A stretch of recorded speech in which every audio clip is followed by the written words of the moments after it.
This is the future.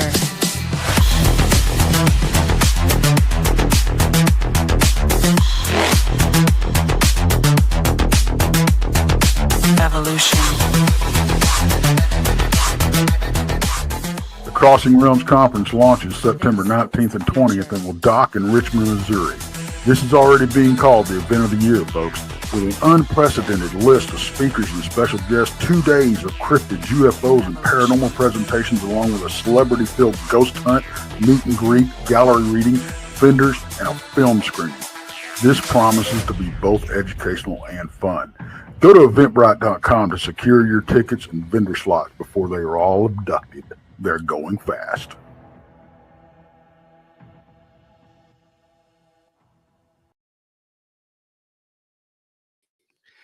And I hope none of you get abducted before our conference, September 19th and 20th. If you do, come on down and share your story. That would be interesting, wouldn't it? Of course, I'm Bigfoot Michiganrob. This is Beyond BMR. We have a great show in store for you tonight. Jeremiah, or Jay Fountain, talking about his research in the cryptid field, talking about his Bigfoot encounter, and yes, a Dogman encounter. I'm looking forward to this one. Of course, joining me as always in Studio B, the lovely Krista from the Blondes and the Booze Paranormal Podcast. If this is your first time here, please subscribe to, of course, the Blondes and the Booze Paranormal Podcast on YouTube, Bigfoot Michiganrob on YouTube, Texas Front Porch found on YouTube, Our Paranormal World with Monica Rollins, YouTube, Donnie Show Says Stuff, Paranormal Paul as well.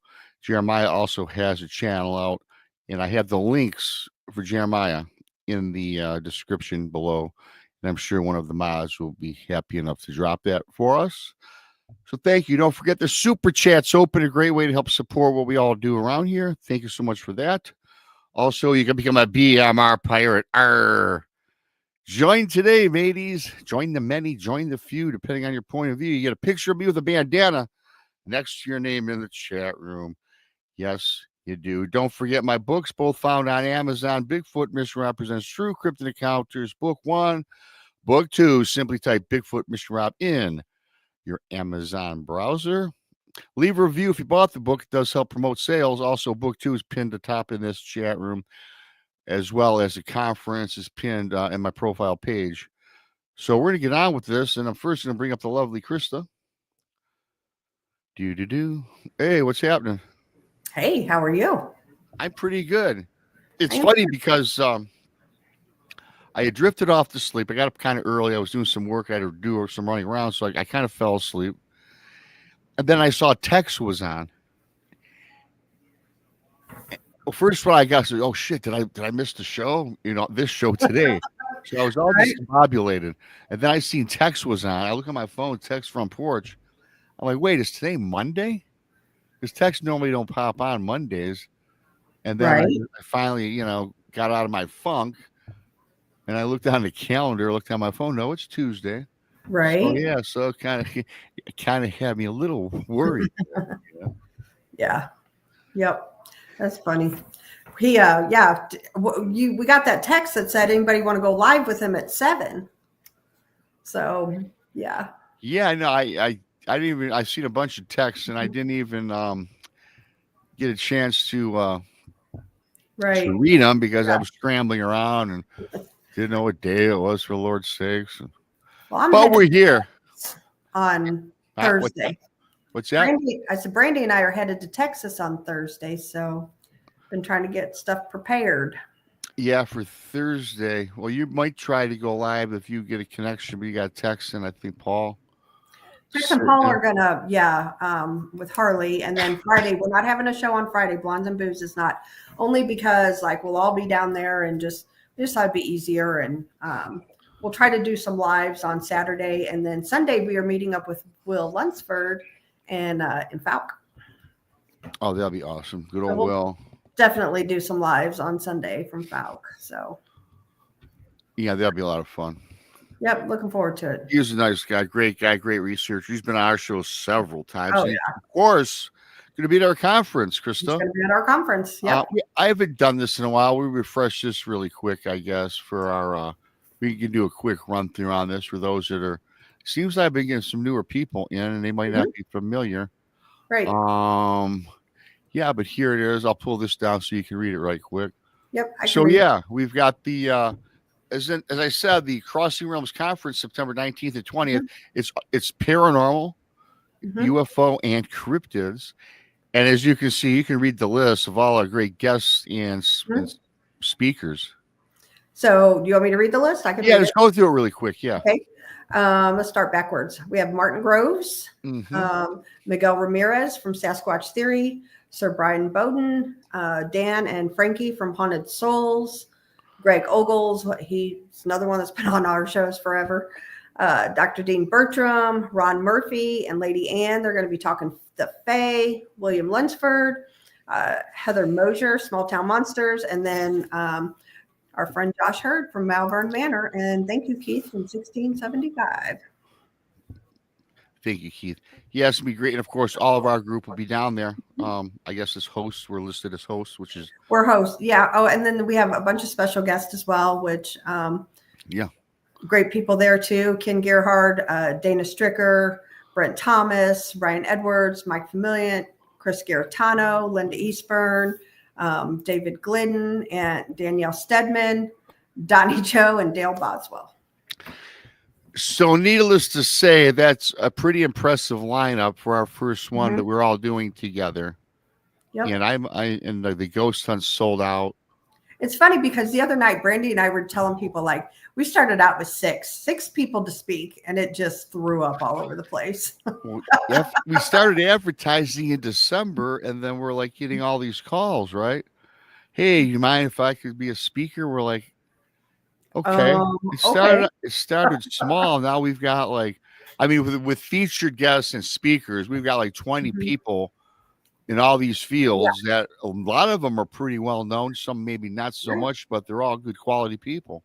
Yep. And the thing is too, like there's other people that we have, and I don't want to say any names that we have invited that a lot of you will know. They're going to let us know. So they want to come. But I know one's working on a TV show and the others, so we'll play it by ear.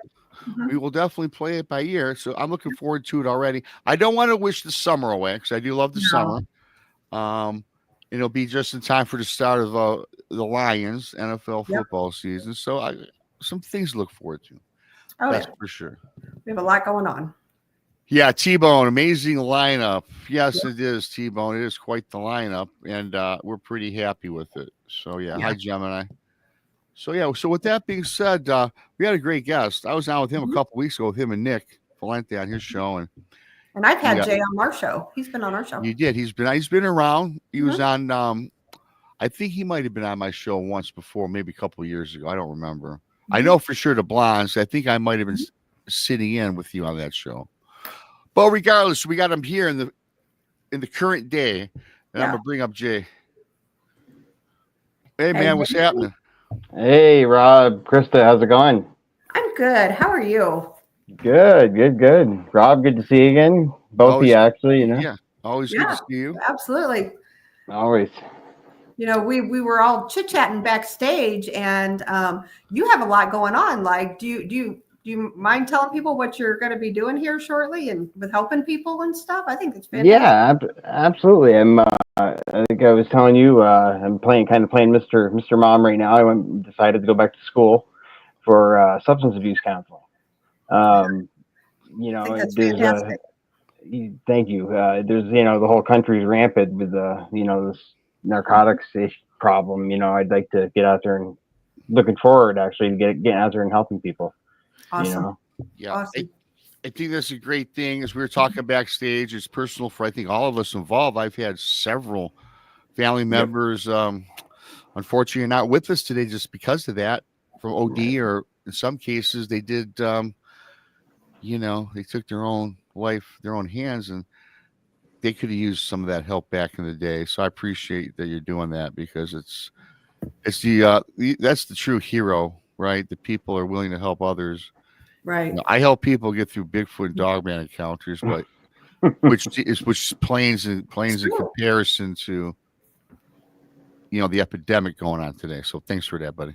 Yeah. Yeah, absolutely. Mm-hmm. So getting on with this, I mentioned Bigfoot Dogman. So you've had, first of all, we'll get into a little bit about your research. Then you've had a Bigfoot encounter, a Dogman encounter. So you can kick back and relax. Everyone's going to enjoy this show. I'm looking forward to it. How did you get started in research? Okay, well, when I was 7 years old, my mother bought me a book called "Unexplained Mysteries of the 20th Century," and I was flipping through the pages one day, and I got to the section about cryptids, champs, Loch Ness monster, and then I flipped the page, and there's a beautiful girl named Patty. And as soon as I saw Patty, I was immediately obsessed with Bigfoot, Yeti, you name it. I was hooked instantly. Then growing up, I always had the interest in cryptids. Where I live up here, it's a hot spot up in the northern Adirondacks. I was about to say the Adirondacks. Yeah. Adirondacks. Right. It's 6.2 million acres. It's Wow. bigger than Yosemite, Yellowstone, Everglades National, and Glacier National Park all put together. It's just massive. And I'm at the very, very tip, which, literally from my cabin, my land, I could walk to Canada. It's only about 2 miles. I could literally walk across the border. Yeah. Yeah. I'm cold in the winter and nice in the summer. I thought I was close to Canada. I can get to Canada, barring traffic, in about 30 minutes. About 30 minutes, yeah. Yeah, I'm an hour south of Montreal, but about 2 miles from the border. Very cool. So, yeah. But yeah. Got into the research after. I'll tell you a little about myself. I'm 45 years old, married to a great woman. We have 2 kids, a 16-year-old, and 21-year-old. My wife is a paranormal investigator. I concentrate more on the cryptids. My research I got going on the research after my first Bigfoot encounter, which was back in 2001. It was during muzzleloader season, so it was late fall, early fall, excuse me. It's on the land we live on now. I'll tell you that much. It's where we built our cabin. And this was before anything was built down here. I decided to go back and sit for a while in my tree stand. And got in my tree stand. I sat there for about an hour. Then I just wasn't feeling it. No movement. Didn't hear any deer. Didn't see any. And so I decided, it's starting to get dark. Why don't I get up and I'll walk back to the truck? I had about a mile walk back to the truck. So I'm walking, and I got my muzzleloader on my shoulder, and my father had an old skidder next to the logging road, because we used to log. I come from a logging family. Okay. Growing up, we logged that land among our other properties. All our properties are connected. I look, and I'm about 50 feet away from the skidder, and I see a head pop out from the tip of the skidder, and it's got an amberish set of eyes on it. And that kind of threw me off, because I'd never seen eyes that particular color before. I'm a hunter, and I've seen all sorts of eyes. And these were just different. They were more round and just an amber, like I said, an amberish color. So I'm kind of scratching my head. What is that? What is this? What am I looking at? At that point, it popped its head back behind the skidder. So I kind of brushed it off, and I kept walking. I get about 20 more steps, and pops its head out again, and I see an arm come out from behind the skidder, which it would have made that its left arm wrapped around the skidder. So I stop, and at this point, I'm dead on. I'm staring at the tip of at the front of the skidder, and all of a sudden, there was 2 trees. There was a tree laying horizontally in front of me, okay, which is about 15 feet in front of the skidder, and there was another tree laying horizontal to that, about 15 feet away from that. this thing comes out, launches itself from behind the skidder, and the only way I can describe this to you too is the way when it hit that, it jumped, and when it hit that first log, okay, it was amazing. It was one of the most athletic things. It was the whole thing was disturbing, but it was amazing at the same time. It hit that log, and the only way I can describe this is it propelled off the front end of its feet, almost off its toes, propelled itself. It didn't squat. You know, when human beings we do a jump from a dead position, from a still position, we squat down, throw our arms, and we jump, right? Yeah. This just used its feet. This thing used its feet. That's it. And it went to the second. Did it it didn't even bend its knees? It just sprung right from the feet? Sprung right from the feet, Rob. Wow. It was incredible. It hit that second log and did the same thing. And when it hit the ground, there was a tree standing. It hopped behind that tree, and it kept poking its head out. And I'm like, what's going on? Is somebody? The only thing I can think of is someone's pet orangutan loose? You know what I mean? Yeah. Because that's the only thing I could think of at the time, you know? And it kept, like I said, it kept popping its head out. And finally it came out in front of the tree. And I'm about 40 feet away from this thing. And it's moving back and forth, staring at me. And now I want everyone here to know that I am not pro-kill. Okay. Right. I had no intention of shooting this thing whatsoever, but I did raise my muzzleloader. I had it lit up with my headlamp as much as I could. I did raise my muzzleloader to look through the scope to get a better look at what I was looking at. Sure. You know, and as soon as if people think they don't know what guns are, they're crazy. Because as soon as I raised my rifle, and before I could even get the crosshairs on it, it threw its hands up in front of its face like this, hopped back behind the tree, and it was gone. I didn't even see where it ran, because it just kind of disappeared behind the tree, which I found very, very, very weird. It sounds like it actually knew what a gun was if it, kind of held its hands up. Absolutely. Yeah. Absolutely. And the next encounter, it knew what a gun was too, but I'll get to that. So like I said, I didn't even see it take off. Now this thing, when we talk about size, this thing was no more than 5 feet tall. It was a juvenile. Mm-hmm.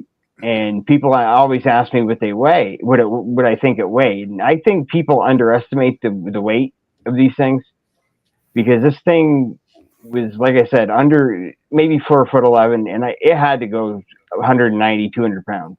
People say, well, that's not that big. Well, yeah, if you're 5 foot, 190 pounds, that's pretty darn big. Yeah. I imagine it was relatively wide as well. Mm-hmm. I'm guessing. I'm just speculating. Extremely wide. Long arms, hanging below the knee. The hands hanging below the knee. It was from the light. The way the lighting was, I could make out that it was an auburnish color. No hair on the face. Just a specimen. I mean, and it blew my mind, because I never. That was my first time having an encounter. Mm-hmm. And, the only thing I'd ever heard about down there was my brother-in-law was followed back by a Sasquatch from his tree stand, years and years ago when I was a little kid. And I was told that story after I saw this thing by my dad. And, yeah, so that was my first encounter. But the way this thing launched itself off those logs was just incredible. I've never seen anything that athletic in my life. And here's the thing: the skidder, it was a small skidder. Skidder was about 15, 16 feet long. Now, I took for granted that when it had, before it jumped, that it was standing behind the skidder at the front of the skidder. So that would have been a 15-foot jump for this thing, right?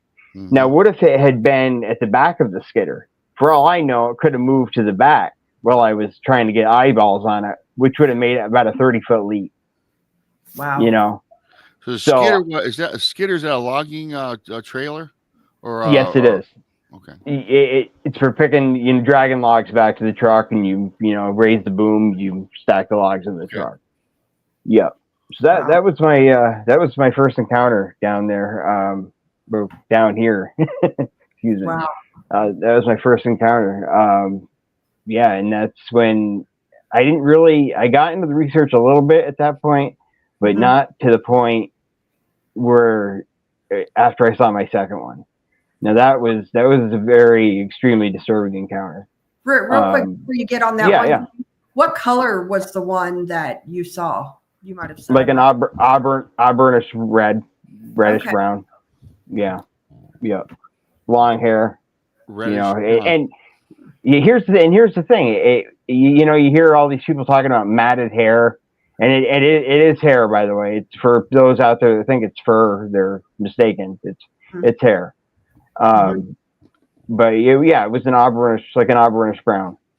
I don't, and like I said, I find it interesting that I didn't see where it went after I hopped behind that tree. I don't know if it did the, they're notorious for hitting the deck, and doing that army crawl, and staying put. Maybe that's what it did. I don't know, but I didn't see it take off after it went behind the tree. It's pretty interesting too. You mentioned, I think you probably remember this from when I talked to you last week or 2 weeks ago. Mine was a reddish brown color hair.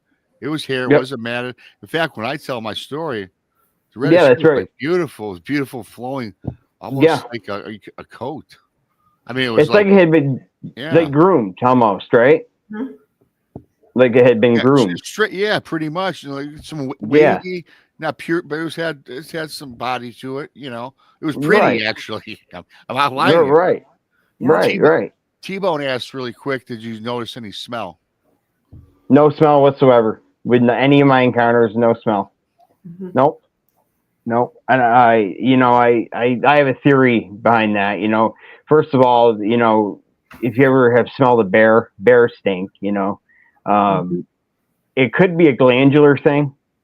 When they feel threatened, or they could have a scent gland that they let off like other animals.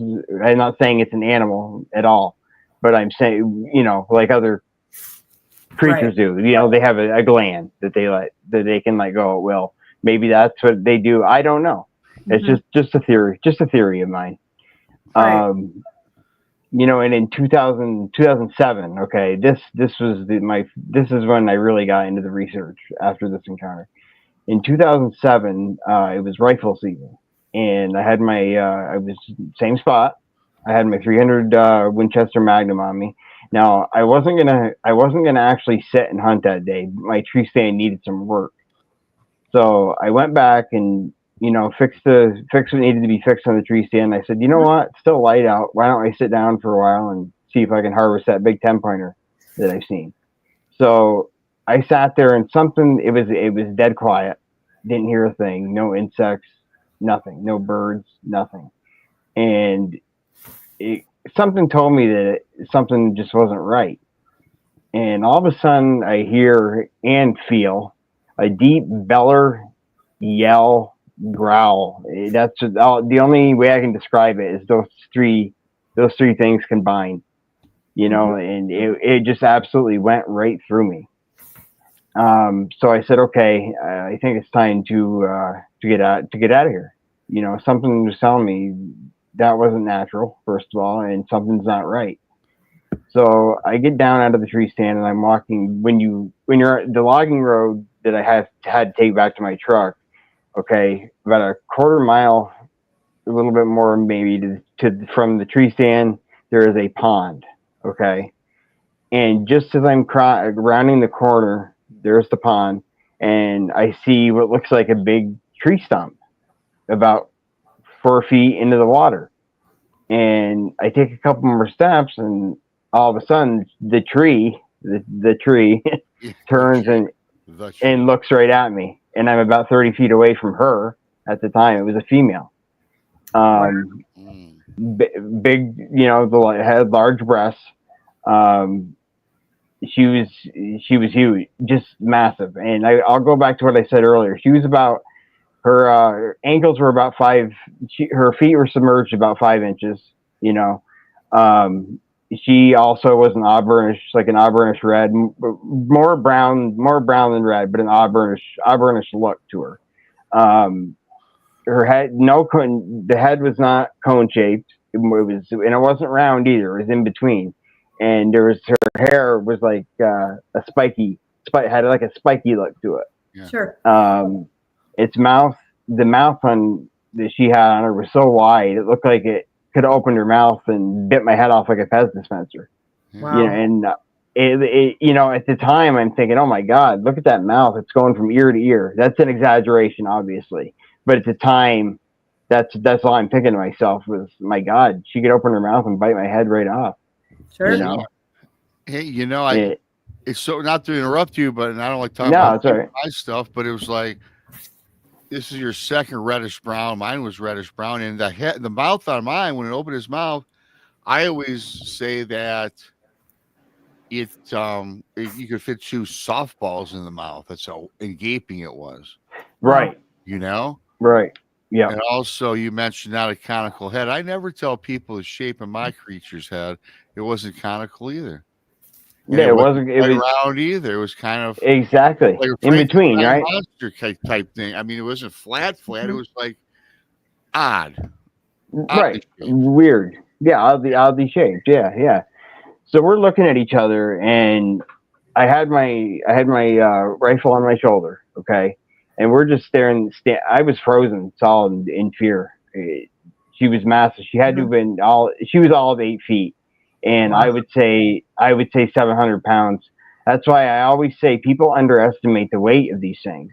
If you look in the Guinness book, there's a guy named Robert Wadlow. I don't know if you've ever seen him. He was 8'11", and he was 8'11", 550 pounds, and he was not a jacked guy. He was more skinny.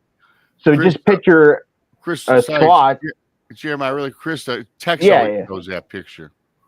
The big tall guy, Tex always shows that picture. Okay. He's like tall. Sorry, Jeremiah. Okay. No, it's okay. And so think about that for a second, guys. Like, if he was 550 pounds, take a 8-foot Sasquatch that's built like a tank. You know, they're going to be heavier. Yeah. So I do think people underestimate the weight of these things sometimes. And the same with her. She had a clean coat, you know. So it definitely looked like she had been groomed. You know, maybe they groom each other. I don't know. I think they're more. I think a lot of people don't give them the credit. I noticed. I think OPR mentioned it's interesting, no smell. And I think some do give up that pungent smell. I think, like you said, I think a lot of times maybe it's the pheromones. Maybe it is when they're excited. Maybe they are in heat, or maybe it's something that they give off to ward away humans if you surprise them. Sure. Perhaps. Yep. I mean, it's a theory. I don't know. And he also said something that's interesting, and people don't realize this. You know, we all in the woods. You know, we've heard the bipedal, the crunching of the ground. You know, where you hear something definitely heavy with heavy footfall. But oftentimes it makes me wonder, because you did a great job of describing how heavy these things are. At the same time, sometimes we can hear them, and sometimes they can sneak up right on us. That's just a perplexing thing. Do you have any thoughts on that? You've been doing this a while. Yeah, I think they just know their environment so well. You know, they know where to step, how to step. You know, I just think they're masters of their environment, and I think that they have an intelligence that we can't comprehend. Yeah. Sure. You know, I just think they know their environment so well that they can, if they want to sneak up on us, they could. I'll give you a good example real quick. We were I have quite a few spots that we investigate, and we were there. We were at this one particular spot one night, and I had myself buried in brush, and I had a guy, one of my buddies, one of my teammates, about 50 feet to my left, and I had my thermal, and I'm scoping around, and I see a figure, body heat, and it hops behind a tree, and all of a sudden, my buddy, this is about 3 minutes later, my buddy said, Jeremiah, you got to come here real quick. So I'm like, what? You're making a lot of noise, you know? So I'm like, okay. I got up and I went over, and there was a 9-inch track in between both of us. This thing had gone in between both of us without us knowing about it. Wow. So that tells everyone how stealthy they are. Sure. I mean, extremely, extremely stealthy. Mm-hmm. But yeah. Anyway, back to the big female. Yeah. Had my rifle on my shoulder, and she didn't take her head did not move at all either way. She was looking at me, and big black eyes. All I could see was black, and her eyes went to my right, and she saw the tip of that rifle, and she looked back at me, and I didn't get mind speak or anything like that, but the reading I got from her is, you ever seen the movie Tombstone? Mm-hmm. Where Wyatt Earp says to that guy in the casino, "Go ahead and skin that smoke wagon and see what happens." Right. That's all I could think of. She was telling me, "Go ahead and go for that rifle, but I guarantee I will get to you first. If you don't go for it, we're not going to have any problems." And so I obviously didn't go for it. I would not have gotten that rifle even if she had decided to come after me. There's no way. She would have closed the distance too fast. There's no way I would have gotten that rifle off my shoulder. No way. So at that point, I was just going to say, a lot of people, that see them face on like you did, compare them to people because they have so many, human-like features, and that would be hard for me to pull the trigger too. I'm with you. Absolutely. Yeah. And it didn't, like you said, Chris, it didn't look like an ape. It looked more human to me than, I know a lot of people describe, they look like an ape or whatever. Yeah. I mean, I know all of them look different, but this one looked more human. Wow. More human than anything else. Yeah. Like I was telling you, mine looked human. I thought it looked like an odd human. I mean, his face was all distorted, right? Looked like it was a human being with that had a stroke. Mm-hmm. Yeah. Very, yeah. I mean, an unfortunate looking human being. If it was a real, actual human, I'd feel sorry for that person. It wasn't pretty to look at. Not like the coat or the hair, that's for sure. Hey, I just say she has a question real quick about the mama Bigfoot, the female. Sure. Bigfoot. She says, Jeremiah, did you happen to see a baby Bigfoot around the mama? I did not. Nope, I did not. And her breasts didn't sag as low as Patty's did. Mm-hmm. Okay, they were upper, more firm, if you will. Maybe, I don't know if it's because she hadn't bred yet or what. I don't know, but they did not hang as low as Patty's. Right. So yeah, that's I did not see a baby around, but I wouldn't be surprised. I would not be surprised if there was one around. Yeah. Somewhere. But after we did our little stare off, she turned. She jumped up onto the bank, and she took 3 leaps, and she was out of sight. Now I went back. It perplexed me so much, how quick something that large can move. I wasn't going back down there alone. I grabbed 4 buddies. We went down and we measured. We could see where her foot imprints were. She jumped 63 feet in 3 leaps. Wow. Wow. 63 feet. 63 feet in 3 leaps. Oh my God. That's 21 foot a leap. Now, was that standing still? Like, was that without taking that? Was that again just from the feet, or did it take a lunge, bend the knees? She did bend the knees a little bit. Yeah, 1 foot in front of the other, and she kicked off her back foot, and that's when she just flew through the air. And that's the last I saw her. And I know she went 3 leaps because we went down there and we found the tracks. Wow. I'm wondering how high. How high did it get? You think? To speculate or guesstimate? About 15 feet. Jeez, oh Pete's. Yep. Can you imagine? About 15. Oh my God. I mean, you saw it. I mean, I'm just saying, I can't Mhm. imagine. No, but for like a human being to be able to do that, no. I mean, I can't imagine. No. You know, it's Oh, crazy. if I could do that, sign me up for the NBA.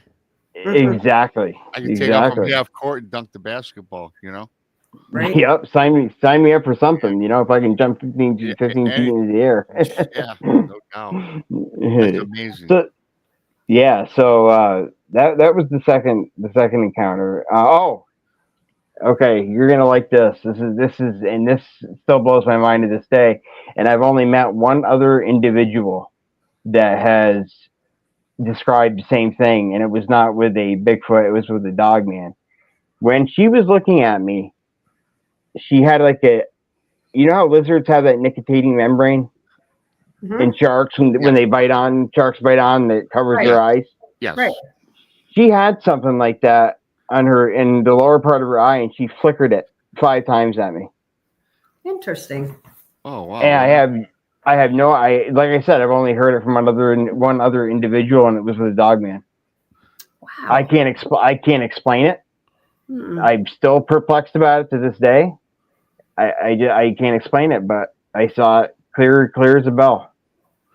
Clear as a bell. I know you're going to bring up your Dogman encounter here in a little bit. Was that part of that same encounter, or is that something different? No, it's something different. Okay. You mean than with the eyes? Yeah. It's totally different. I heard that from another individual. Okay, I got you. Yeah. So that's when, after that encounter, is when I really got into the research. I hooked up with another, I'm not going to say his name on air, but I hooked up with another very well-known individual. I was with him for, I ran his organization for about 10 years, learned a lot, but conflicting views.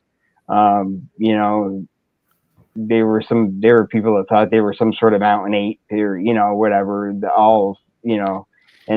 Yeah. the weird things I've seen with these things, there's more to it than just that. Yeah, that's a shame too, because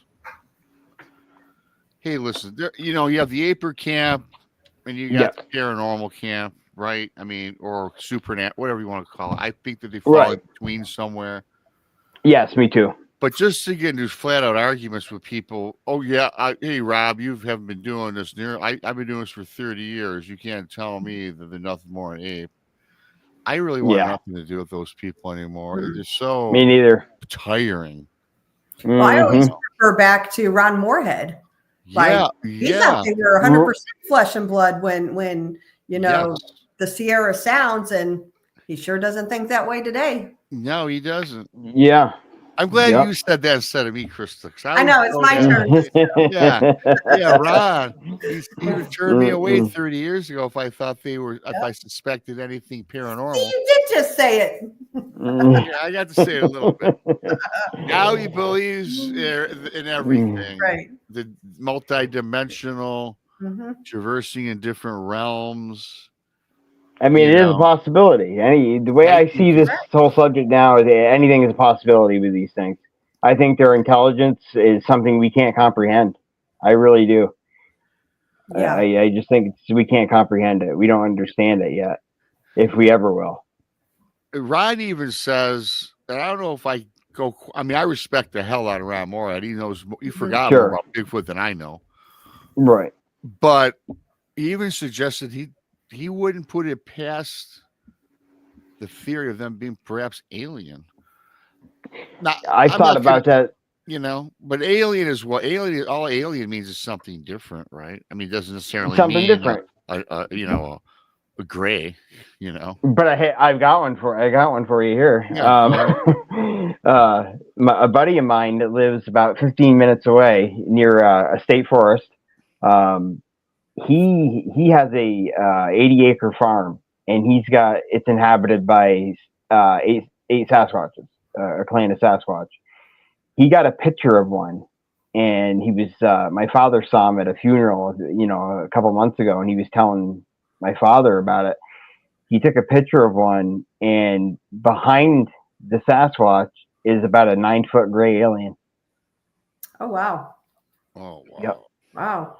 Which totally just blows my mind, because that brings a whole new light into the whole subject. I think all this stuff it's interconnected. Like we were talking about on my show, Rob. It's all interconnected. Yes. Somehow, you know, all these phenomenons I think are related somehow. I do think they're connected. And I think they're very different from each other. They have their own different. They're their own different species, their own different race, if you will. But there is a connection. I think they travel. I think they travel amongst us and themselves in a different parallel universe. Yes, I agree. And I think that some of them come from portals. I do. I don't think that's far fetched. Hell, me and Chris just saw a video, talked to the guy. We seen a man walk in a portal and come back out. Wow. Yeah. Wow. And Greg Ogle saw the portal when we were at the LBL. Him and a friend of mine, Kathy, they both saw it, and it was in the middle of the woods. Like, so go. That's figure. wild. Yeah. Well, they've proven what physicists have proven. There's 12 dimensions, or theorize anyway that there's 12 dimensions, something like that. I think I heard something like that. The theory that's very possible. Yeah. You know, and I think it was 11 or 12, something like that. 11 or 12 rings a bell with me. Yeah. But there's more than just our universe. Let's be real. Absolutely. Mm-hmm. But after that encounter, I really got like I said, I hooked up with this other gentleman, and I was with him for about 10 years, and just conflicting views. I went out and on my own started my group on the trail, and then started doing the podcasts. Met up with Nick, and me and Nick have been together for a while now, and Nick and Gary Spikes Jr. and we've been doing this stuff together for a while now. And in 2000, I'll get to my Dogman encounters now. In 2016. I'm going in order, like numerological order. Yeah, it's fine. Take your time. Yep. Yeah. Okay. In 2016, Stacey and I went to my parents for dinner. This is when we were building the cabin, and my parents live about 5-6 miles away from where we live. And Stacey's got a lead foot. And she was flying down our road, and I looked, and on the right hand side of the road, I see this upright being. I thought it was a man at first. I said, Stacey, slow down. You're going to hit that guy. She said, what guy? I'm right there. And she saw, and she hit the brakes, and we stopped about 60 feet in front of this thing. And lo and behold, it hopped out into the middle of the road, turned and looked at us. And it looked like a German Shepherd, an upright walking German Shepherd on steroids. And I could see the saliva coming out of its mouth, and it had to have been 7.5 feet tall, and I would say 500 pounds. This thing was massive, and then it got we were just in awe, and after it was done staring at us, it turned and it got on all fours and it galloped into the woods, and that was the first. That was my one of two Dogman encounters. That I consider that a sighting. I don't consider an encounter, but a sighting. What color was that? It was like a cinnamon color, brownish. Wow, 7 feet tall, eh? About 7.5. Yeah. There was nothing for me to gauge it with, but I would if I had to guess, I would say 7.5 feet. 2 nights later, or 2 days later, Stacey had an encounter with a 10-foot Sasquatch, and we do know the height because she was picking blueberries, and she had the 4-wheeler, and I was back at the cabin working. So she comes speeding down. She goes, "You'll never guess what just happened." And she told me she was picking blueberries, and she didn't even see this thing in the blueberry patch. It was in the blueberry patch about 10 feet away from her. And it stood up and looked at her for a few seconds. She said she felt no fear from it whatsoever. She wasn't afraid of it. It didn't give off that vibe to her like that female did to me, And it turned around and walked under a limb. And we went. I said, "Well, show me where it happened." And we went down on the 4-wheeler, and she showed me the limb that walked under. I stood on top of the 4-wheeler. She held the bottom of the tape measure down on the ground, and I had to reach upward. And the bottom of the limb was 10'6". Okay. And she said when it walked under the limb, it cleared the limb by about 3 inches. It would have put this thing at about 10 foot 3 inches. And she said the shoulders were probably 5 feet wide. Wow. Just gargantuan. And my point to that, telling you that part of it, was that night we were living in a camper, while we were building our cabin, and all of a sudden we hear some scuffling outside in the dirt and the gravel, and all of a sudden something slammed against the camper, and the camper just shook. I felt like the camper was going to tip over. That's how hard this thing hit the camper. I'm wondering if that Sasquatch got a hold of that Dogman, if there was a fight between the two of them and it threw the Dogman against the camper. Because up here, I know people say they see them together a lot. Up here, that's not the case. The Sasquatches stick around. The personal clan we deal with on our property, they stick around they leave at the end of October, early November, and they come back in April. And during that time while they're gone, the Dogman are here. Really quickly, Riley Ron asked if you can give away what a part in Appalachia. I know it's vast. I mean, I don't know what you want to give away where you live, as far as in the Appalachian wilderness. Yeah, well, very, very. If you look at New York State, it's kind of shaped like a boot. I'm at the very top of the boot. Okay. Right at the very tip of the Adirondack Park. Okay. The very tip. I'm an hour south of Montreal, Quebec. Right. Yeah. So I'm right up there. So that's interesting. The pattern of your Sasquatch, when they come in, when they leave. Yes, they do. And then the Dogman come in after they're gone, or they just lay low, as far as you know? I don't know. Right. As far as I know, I'm thinking they take off. Because I don't know. That's a good question, Rob. That's something I haven't been able to determine over the years, whether they just lay low or whether they actually leave. It's weird. What is it with Dogman and campers? Good question. I know a lot of stories. We've heard a lot of stories about Dogman around campers. Absolutely. And I have 3 that off the top of my head I know where they've scratched a camper. And of course, the LBL is terrible. Of course. Mm-hmm. Yep. Camper. What happened here, camper? I just seems like I think it's because campgrounds are in the woods and people that's where they stay. Yeah, I know. Absolutely. They bang on. It seems like you don't hear too many. Sorry, you guys. I don't really hear too many Sasquatch banging on the side of the camper too often. To me, it's more like.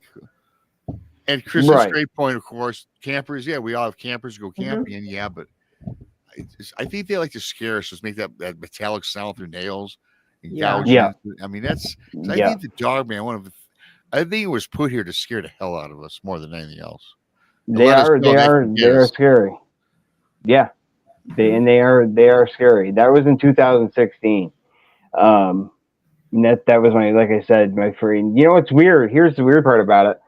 When this thing was standing, how a lot of people described them with the reverse haunches like a dog. Mm-hmm. This thing had straight legs. Yeah. So maybe that was more like I don't know, like difference between a werewolf and a Dogman. Maybe that was like a werewolf then. That's what Nick said. And that's what Nick said to me too. He said the same exact thing.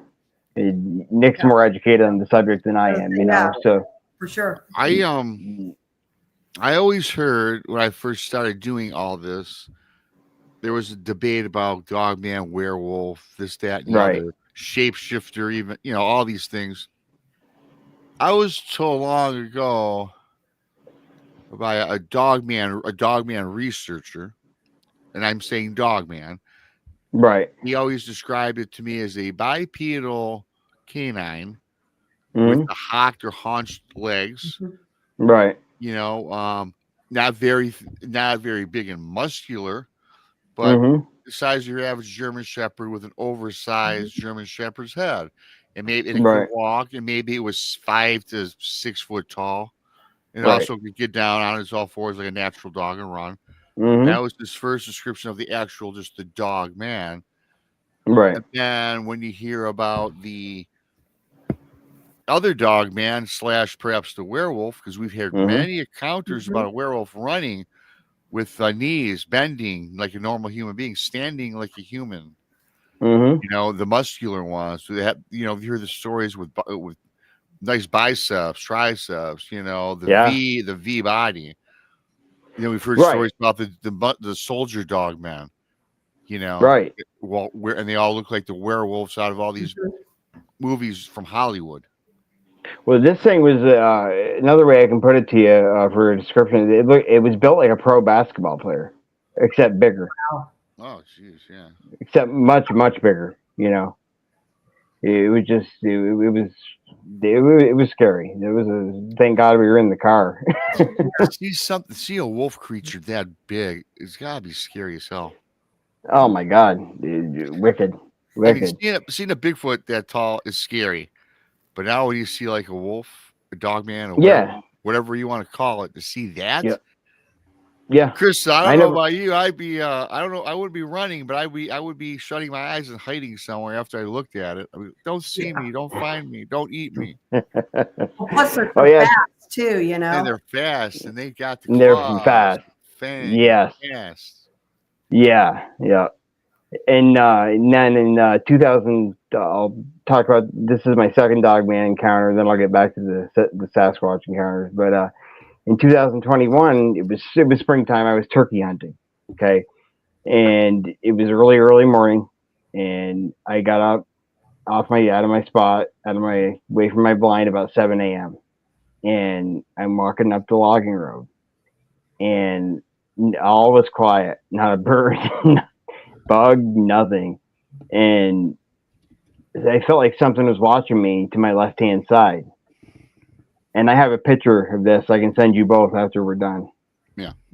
I don't post my evidence anymore on Facebook because you know how people are. But I will. I'll send you both this picture after we get off. That'd be great. And so I look, and about 80 feet into the woods is a dogman, and it had a dead deer. It had its arms wrapped around a dead deer like this, and you could see the bowels, the intestines of the deer spilling out onto the ground. Wow. And this thing, it just stared at me. And again, I had a shotgun on me, so I know it saw the gun, you know. And as I said, okay, what are you going to do in this situation? So I decided, you know, I'm just going to walk backwards nice and slow, which I guess, you know, the fact that I had a meal was a good thing already, you know. Who knows? I mean, I could have became a 411 case, you know. I don't know. And I'm not saying it's Dogman, they're taking all these people. I don't know what's taking all these people. But, you know, it was scary enough that, you know, I wanted to get the heck out of there. And all I did, it followed me with its head. The whole way I was backing out slow, it just kept following me with its head, turning its head like this. Wow. See that slow look following you with it. Yeah. You know. And it was gray. Ooh, wow. It was gray. Yeah. Gray. And it looked like the other one, except it was gray. And it was too far away to tell what kind of legs it had. I don't know whether it had the backwards hocks or if it had the straight legs. It was just too far with the blind eye to see. But yeah, it had that dead deer, and that's what really freaked me out. You know, carrying it. When I saw it, it was just standing there with its arms wrapped around the deer. Yeah. Yeah. I'm trying to chat, and my chat's not going through. I don't know why. Well, on the computer or on your phone? I'm on my phone. Yeah. But I don't know why, and I've X'd out, so I don't know. You know, it's just Somebody else is having that issue. There's people chatting, so I don't know why I can't. Yeah, no, I've had that issue before with the phone though, and the computer. I don't know. It's weird. Yeah. So keep at it, Krista. So you mentioned earlier, though, really quick, Jeremiah, about Yep. I think you brought up the 411 briefly. Yep. Now, first of all, I'm not the guy that's going to say Bigfoot is responsible for all the, Right. you know. Right. There are certain people that suggest they're the only ones, which, come on. I Yeah, believe come on. cryptids are involved. Yes. Paranormal accounts are involved. People just get lost and never get found because they should have no business in the woods. The human element, unfortunately. Yeah. With the human trafficking nowadays, I must tell you, I'd be more, if I was in the woods, I would pack a gun if I'm camping, especially by myself in the woods. I'm packing not really for the animals. Thanks, Lori. No. I'd be more scared to see a human come up on my camp by himself than me. Or Me two too. guys, two rough-looking guys. Yep. You know, they come out of nowhere. Yep. You know, that's not unannounced. You know, if I get lost in the woods and I'm by myself and I'm getting to a camp, I'm gonna start yelling out way before I get to their camp. Hey, I'm no threat. I'm lost. I'm approaching your camp. I don't mean you no harm. But some of these people aren't like that at all. No. Wonder that's more scary than. I don't know if that's more scary than seeing a dog man or a werewolf, but it's weird. It's scary, freaky. Yeah. Yeah. I mean, look at us as a species, guys. Like, how many other species in the world like off each other in record numbers with the genocide and all that? Just us, human beings, which makes us, like, in my opinion, we're the most violent species on the face of the planet. You know. Yeah. Just an opinion. Just my opinion. I would agree with you too, because we are. Let's face it. You know. I was going to say, if you think about it, like animals, they kill for food, right? And humans, they kill for fun, which is scary. For pleasure, yeah, it is scary, very scary. But yeah, that was my second and last Dogman encounter. Thank God. Then we, Stacey and I moved to North Carolina in 2019.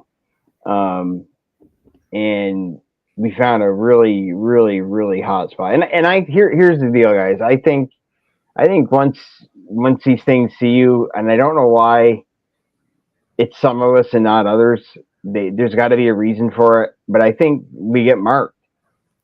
Do you know what I'm saying? Yep, I could see that. Yeah. What do you think, Rob, about that? Well, I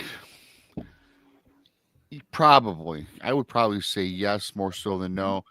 It's just because, and I was just told that this is like a long time ago when I first was telling my encounter story. I was talking to this guy that lives in Germany. Yep.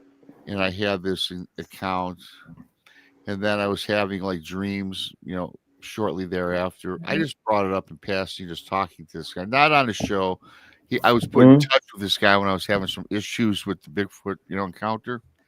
Right. And that guy told me, which gave me chills. You gotta remember, I was a novice at all this. Wow. Yeah, yeah. He told me that you're marked now for life. Bigfoot will always find you whenever he wants to. Exactly. When he told me that, and you got to remember, I wasn't that big. I just seen it. Right. I talked to this guy, 7 or 8 months later. And I'm still trying to. Thanks, Sean. I was just trying to put it all together and to say that I was marked by Bigfoot. He'll forever find me when he wants to. Yep. That's kind of creepy. Well, you know what? Here's creepy, my philosophy on it, because you got to think about this. So you said about being marked, Jay. Yeah. So I feel like maybe marked as a whole. I like everything from. You have a ghost encounter, and then it leads to, oh my gosh, I've seen a UFO. And then it can lead to Bigfoot, because how often do we see or hear that? It's all the time. So maybe either, people are marked, or maybe they're more open to it. And these creatures or beings, they can see that. about. Yeah, I gotta agree with you, Krista. I've got no explanation for the things I've experienced, and let alone the cryptids, but all the orbs and the UAPs and all of it, the paranormal activity, just everything. I think it's all combined, and I really truly think we get marked once you see one of these things, and makes total sense, because I mean, like yeah. you had several encounters yourself. Rob's experienced just about anything and everything that could happen. He has had. Yeah, I really have. Here's why I wanted to ask you about the mark thing, which I'm not going to. I will say that I think once someone has a Bigfoot encounter, they're more open to finding or them finding them, because I think they kind of will look for you. Right.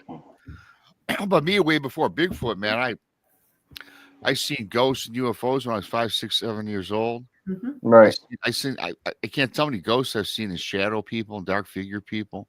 I seen a stick man literally get up a stick, a twig turned into a stick, and it looked like the planter's peanut man, and walked across the meadow and went down into a creek and turned back into the stick. And I chased it. I wasn't scared either. I was chasing the stick man. Right. It was running, and it had arms and legs, and it was running. Wow. It materialized out of a stick. It was about 36 inches tall, and we were gaining ground and went down this little hill, and it just kind of flung itself into the creek. It hit the creek, turned into a stick, and it blended in with all the other twigs and sticks. I've seen that. I've seen a lot of crazy stuff way before even the Bigfoot encounter. Right. Yeah. I was just wondering if I just have this open, because I'm an open-minded guy, right? Yes, me too. I'm not suggesting I have the third eye. People say they have the third eye. Yeah. I mean, I didn't know anything about that either until like 5 years ago. I'm not suggesting I have that. They all say we have that as well. But I'm the guy that didn't predict. I knew a guy that off somebody, and I kind of thought he was an evil person, and sure enough, he did. So I'm pretty good at picking out the good and the bad, and they also seem to follow me around, both good and bad. Right. Now, not bad so much, I must say. I got rid of that, and I got those. Chris, I even have those. I haven't had them in a long time. Thank God. The sleep paralysis. I get it too, bud. It's horrible. I almost astral projected, and I was told I almost did. I left my body. I see myself leave my body. That's crazy. Wow. Then I turned around and saw myself. Crazy. I freaked out. Now I was trying to do that. It took me months to get it down. And I decided not to do it ever again. It scared me so bad. I don't blame you. No. And I've also seen we caught, and I'll send you this picture and video after we're done too. Stacey and we saw a reptilian, upright walking reptilianoid creature carrying a massive dead wild boar through the swamp in North Carolina. Oh man! Wow. Now here's the deal, though. We were seeing all sorts of UAPs that night, orbs. We get videos of the orbs, and we were on top of the bridge. And we heard footsteps in the water, like heavy footfall, and we lit the area up, and we couldn't see anything. So we just the lights back off, and we could still hear this walking. So Stacey started filming with the video camera, or the phone, excuse me, and I started taking still shots. We get home and we examine the footage, and lo and behold, that the video showed like I said, a gray, upright walking reptilian creature carrying a dead wild boar. And I've got a still shot of it too. So I'll send you that as well. Wow. Yeah. That was disturbing because we didn't even see this. We didn't even see it when we were out there. It took us to get home to notice it on the footage. Right. Yeah. Hey, I'm going to ask both you guys this question. I think I've spoken with you, Chris, but just for the show here. Do you think people like us, or people, first of all, if you've had experiences, one, and number two, but if you think people, and you don't necessarily even have to be a researcher, let's say that perhaps you're a podcast host or you're an author and you look into these things, or you go out in the field and find these things and you see these things. I think the people like us, though, are more susceptible to seeing these and having these experiences than the average Joe that has no belief whatsoever. I mean, if you're that steadfast skeptic that believes in nothing, if you're the person that doesn't even believe the sky is blue, You know, Yeah.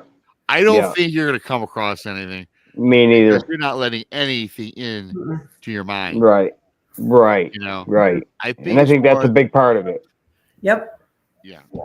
I would think so too. And or maybe, like doing, what we all do, maybe because we do research and we talk about it and, these things all the time. Do you think maybe we're opening up a door and something can see, you know what I'm saying, that we're open to this kind of stuff, It could be. I mean, it's like, better anyway. Like it's when you mention a spirit or a demon's name over and over, you can conjure. That's not good stuff. You can actually conjure them to you, which is bad. And it's bad. And I think you're right, Krista. I think that may be possible with the cryptids and stuff as well. Yeah. And you even mentioned earlier, and I agree with you on this. Mm-hmm. If you're out, and Krista, I kind of learned this from Krista. I think when you're out in the forest and you have an intention, I think the animals, even the animals, not just know what your intention. Yeah. Yep. Yeah. And you said that people say, well, Sasquatch doesn't know if you have a gun or a rifle on you. You're damn right. Yeah. They know you got one on you. They know you got one. I don't care what people say. Smell that as soon as you get out of your car and enter the forest. Yeah, absolutely. And they know what it looks like on top of it, I'm sure. Yep. Absolutely. And I think that, to be honest with you, and I think they know. I don't know if they know what they do, but I think they know what cameras are too. People tie trail cameras to I don't even use them because they produce nothing. I've never had any luck with them. I think they know that these are being put out for them. And maybe they know what they do, maybe they don't. But I think they avoid them personally, I think they avoid them purposely. And some of them run off infrared. I personally think they can see infrared. Mm-hmm. I mean, it's a possibility. Yeah, absolutely, it's a possibility because nobody knows. We don't know Right. yet. We don't know. I also, honestly, though, I do think our higher ups know. They're just not. Oh, I think without a doubt. Yeah. Yeah, they know. I mean, I'm convinced of that. I don't even need proof. Mm-hmm. They know. No, they know. Yeah. So, Jay, how often do you get out to the woods? Try to get out every weekend. Oh, wow. Yeah. I try. Yeah, I try to get out every weekend. And then I did have one more Sasquatch encounter or sighting, excuse me, and that was in North Carolina.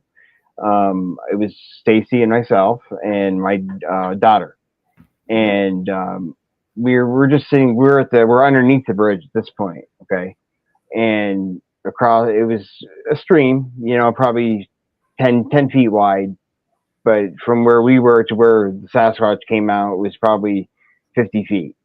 And we could hear heavy footfall in the water. Mm-hmm. And all of a sudden, my daughter says, "Dad, what's that?"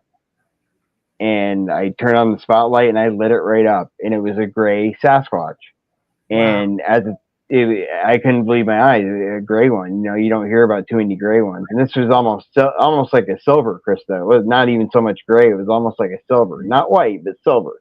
Yeah. And the vegetation it was moving through, I only saw from the chest up, mm-hmm. because it was, and I got the side profile, so I didn't really get a good look at it, but I did at the same time.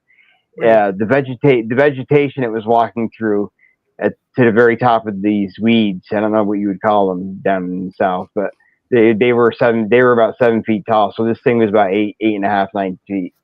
Wow. And it was like I said, it was silver. And do you think, so you mentioned the different colors, Yes.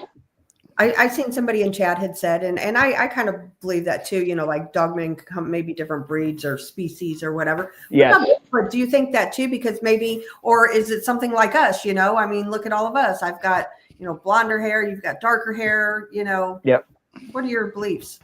I think that there's different types of these things. Mm-hmm. I do. I really do. I think there's different types, just like there's different just like there's different races of human beings. I think there's different types of these things. Not just, not just for an example, Not just like, okay, you got your Yeti and you got your Sasquatch. I think there's different subspecies of these things right in North America. I do too. Only because, like, I've heard like the skunk ape in Florida. I heard they're smaller. Yes. Yes. So but to me, that's a different species, a different, type. Same here. Yeah. Absolutely. I got a little thing I'm going to tell you both you guys. This leads up to my question, because you know how you always have these people that say, if Sasquatch was real, how come we've never found a body, this, that, and the other? We've all heard that. How come the photos are always quote unquote blurry? Oh, and by the way, what you were talking about, yes, I think they know that we have cameras because they're the ones that drain our batteries. I think they absolutely have these things without even doing anything by themselves. Something that's 8-9 foot tall, 800, 1,200 pounds, that alone is putting off so much energy. Oh, yeah. That is going to just mess with anything electronic if you're within 100 yards of it. Easy. Absolutely. Absolutely. So I found this interesting, and I'm kind of correlate this to the thing, my thought on why that we have one of the reasons why we've never found a body of any of these cryptids. So I was about 10 years old, and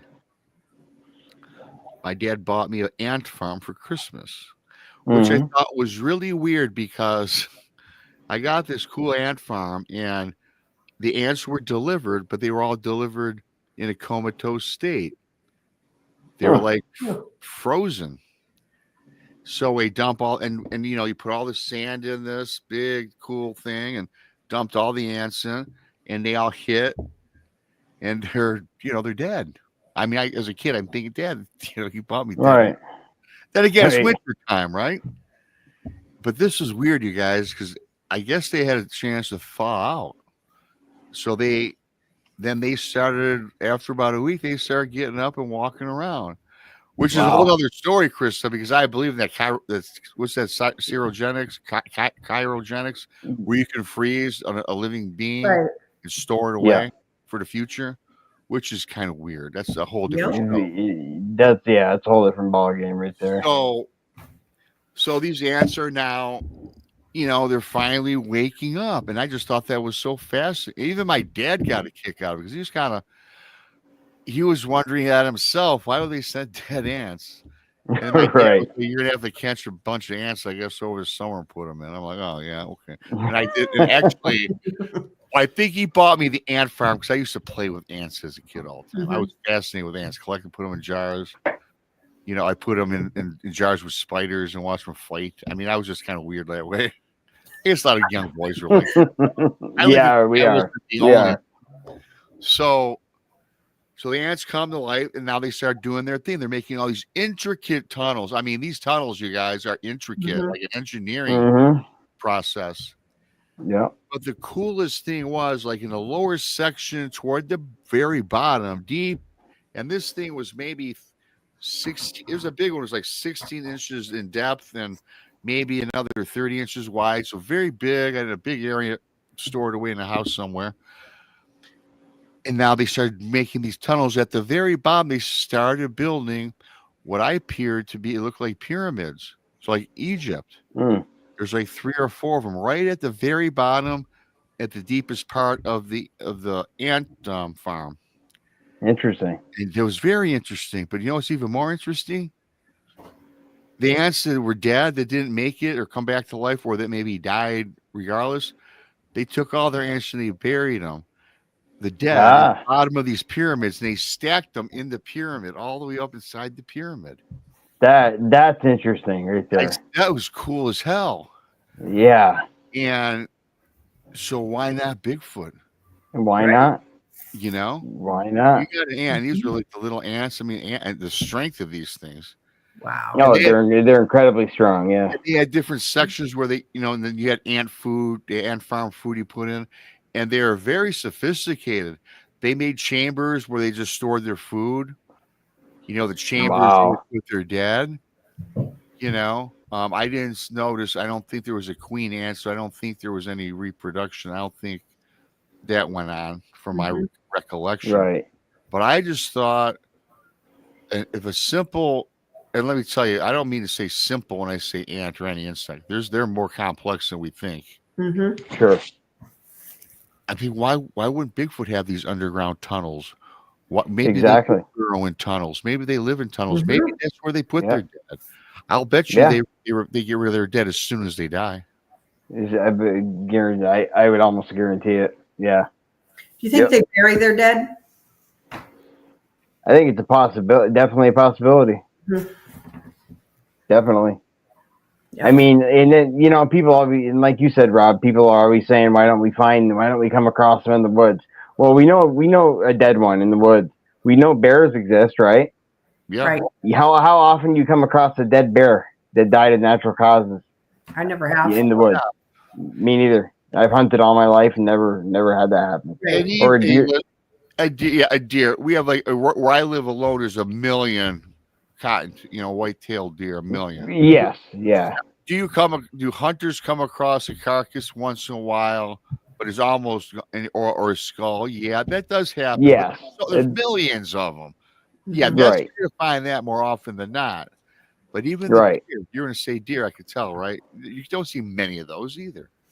No. How about No. this? You never see a dead squirrel unless it's roadkill. I've never seen a dead squirrel. True. Me neither. Mm-mm. Me neither. You don't come across many dead animals that have died of natural causes, unless you said they get hit by a car or what, Right. Kill. Right. Yeah. Right. So it's fascinating, Yeah. Very. It's like blue whales. We know they exist, but how often do you see them? Right. What was that? The whale, blue whale. You the said blue whales. We know they exist, but how often do people see them? Not Right. much. Mm-mm. No, not at all. I mean, and if you think and the forest is vast, billions of acres that we haven't even set foot in, can you imagine what's even out? We like talking about this. We have to do a show on this again. We always say this, Krista. The ocean. What is the ocean? Mm-hmm. I can just imagine. Have you had really quickly before everyone leaves the chat, I wanted to do a quick shout out to Keith 1675 gifting 5 new pirates. Midnight Smoker $5 super chat. Lori Gibbs $3 super chat. Sean $10 super chat. Keith once again $5. Thanks for the super chats and the pirate members. Our mateys. Always appreciate you guys. Never expected. I love you guys. Does help helps out with helps out the cable bill immensely. Thank you for that. Like the show if you would. If you're new, please subscribe to all of us, the Blondes and Booze, BMR. And what's your channel's name, really quick, Jeremiah, before I forget? It's Cryptid Paranormal Crossroads Research. And also, you guys, that's a mouthful. That's why I asked you. The link is in this video description. Yep. So go check out his channel with Nick. They do a great job. Go Appreciate subscribe. that. It's a cool podcast. I like it. I had a lot of fun on the show. I was on I the listened to show their 2 stuff, weeks too. ago. 2 weeks ago, I think. Yeah. It was. Yeah, we had a good time. Yeah. So please subscribe to Jeremiah. Yeah. And I was just going to ask Jeremiah, a lot of your shows are guest based too, as well, correct? Yes, correct. Yeah, I like this. Yeah, you have some great guests on there. You guys do a good job. You got about 5 seasons, 6 seasons, something like that. So 7 now, yeah. 7 now, awesome. This is our 7th. With On the Trail and Search of the Living Legends, this is our 7th. And for the Cryptid Consortium, that's where we go over a different cryptid every week. It's our 2nd season on that one. That's me, myself, Gary, and Nick. And then the other show is just Nick and I. Mm-hmm. Yeah. And T-Bone, to answer, the captain, Dave Scott, from the SOR chair out in British Columbia, has been a guest about 5 times, T-Bone. So they're all free to go look in the archives. Yep. Yes, he has. I've been on his show about 4 or 5 times as well. Yeah, he does a good job. I like Dave, good guy. Yeah, he is. Yep. So you mentioned your wife's in the paranormal. Yeah. Can you share anything? We still have some time left. Yeah. Anything that you've seen in the paranormal realm is kind of freaky you like to share? Yeah, I gave Krista. You remember that picture I sent you a couple of years ago when I was on your show? of Yep. that thing. There's a time period where I thought I had an attachment. I would get up during the night and I'd wake up the next morning and my phone would be on the floor next to the bed, and I'd start going through the phone. And I guess what I was doing was walking around the house at night, taking pictures of things. And I've caught faces peeking in. My windows are about 8 foot up in the air. Okay, they're from, if you were on the outside, you would have to be an 8 foot person to look in that window. I've got pictures of things looking through the window. I've got a picture I sent Chris. If I can find it tonight, Rob, I'll send it to you also. Yeah. The only way I can describe this thing is, this is going to sound crazy.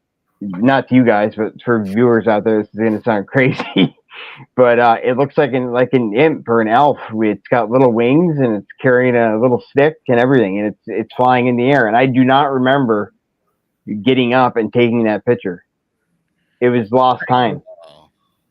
Wow. And I've had a lot of lost time. Yeah. You know. Oh, you know what they say about lost time? Yeah, I know it. Alien abduction. Yep. Hey. Yep. I'm not so sure every time you have lost times an alien abduction. Yep. But it seems like everybody's had lost times been abducted, or that talk about their experience. Right.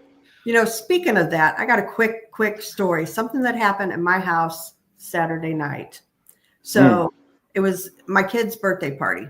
Okay. So she had 7 15-year-olds at my house spending the night, right? And the one girl had brought her a big bag of Reese's peanut butter cups, and it was in the bag.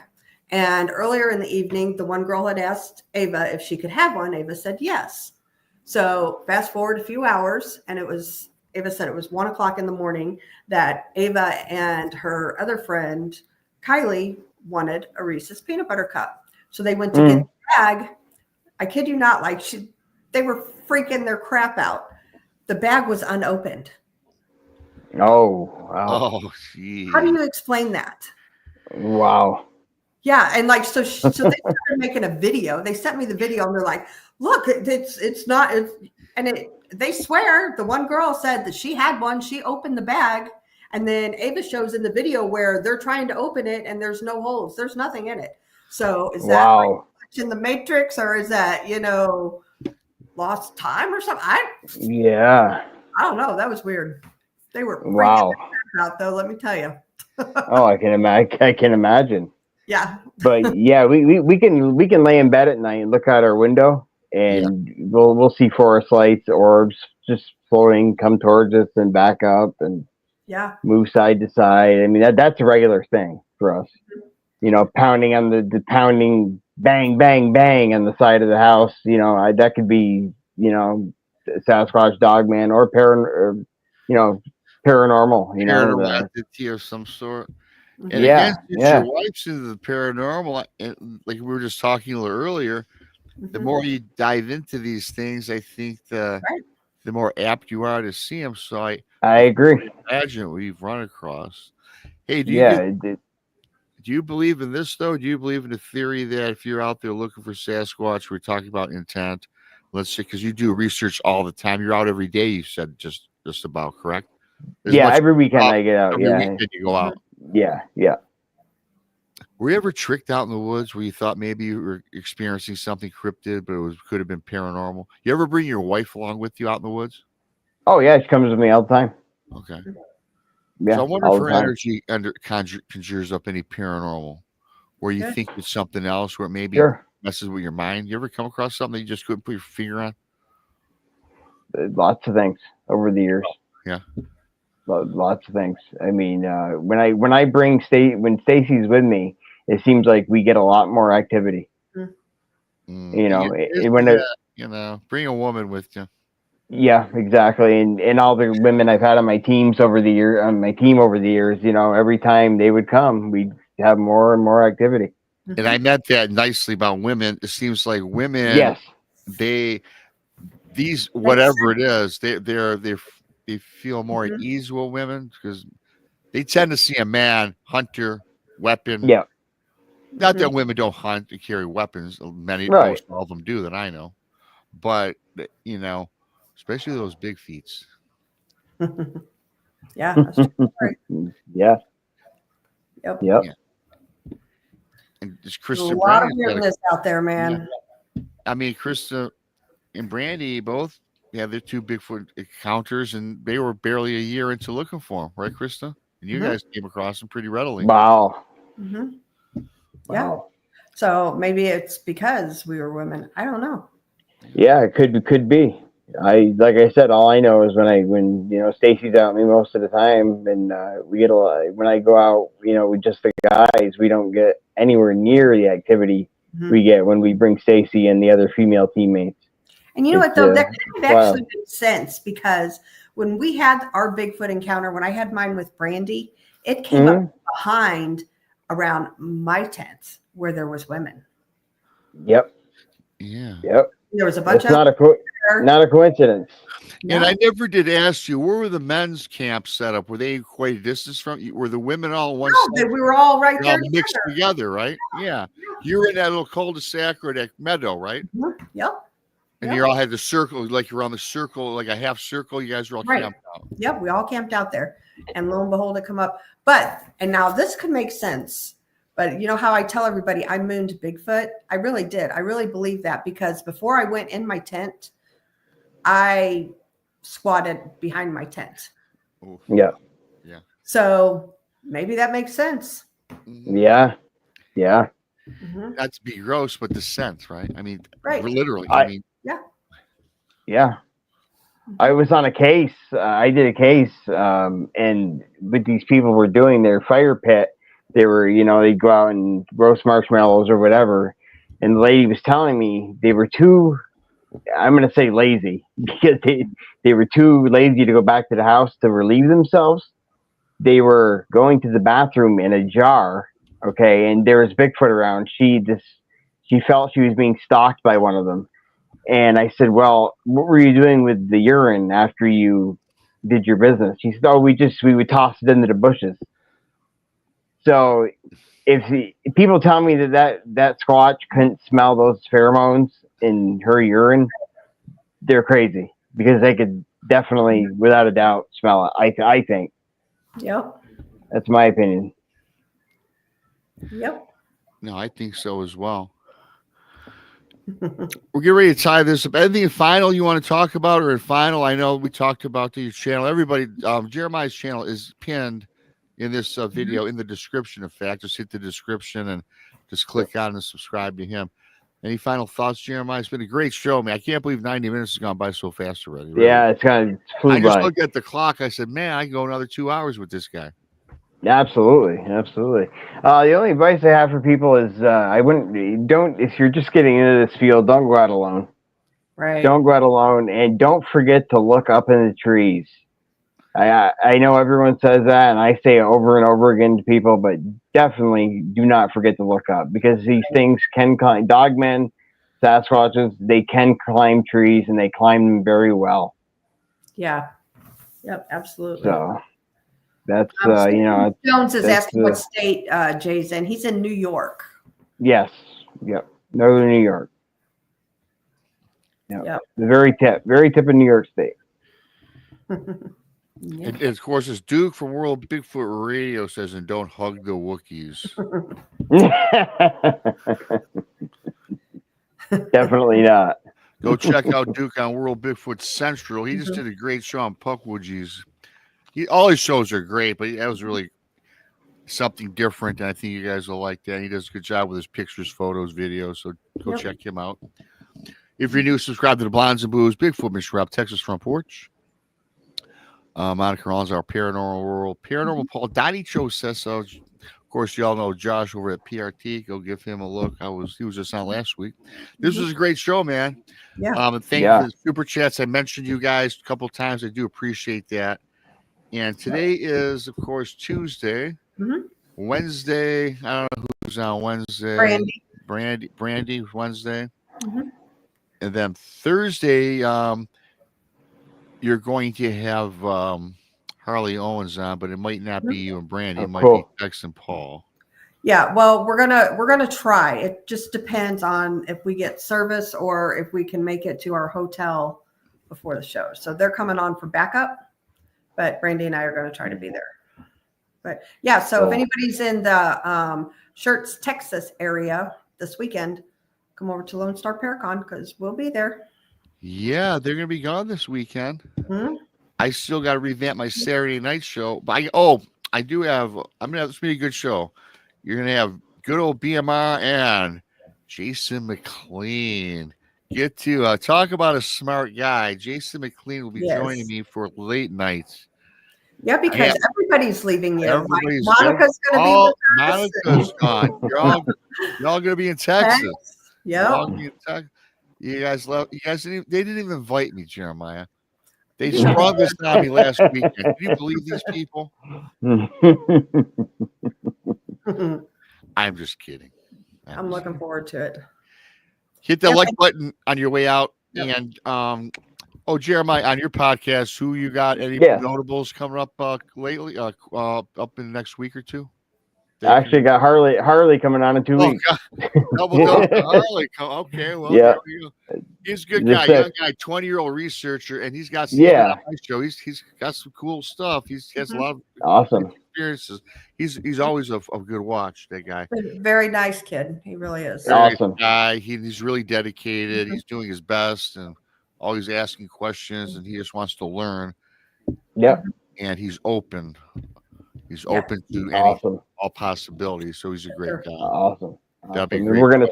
We're gonna schedule Brandy and Krista for sometime in the near future as well, everybody. So be great. We'll keep you updated on that.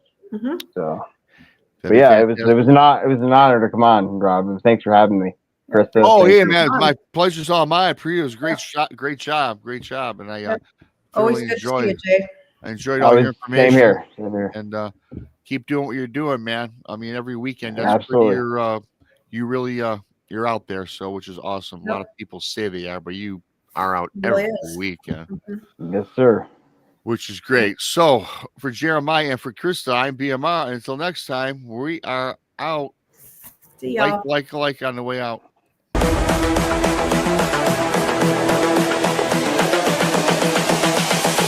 This is the future.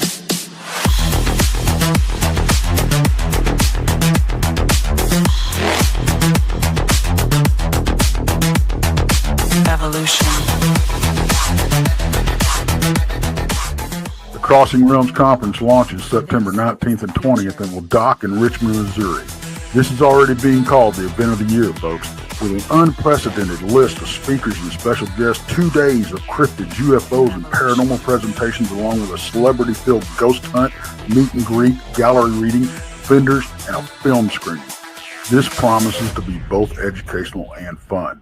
Go to eventbrite.com to secure your tickets and vendor slots before they are all abducted. They're going fast.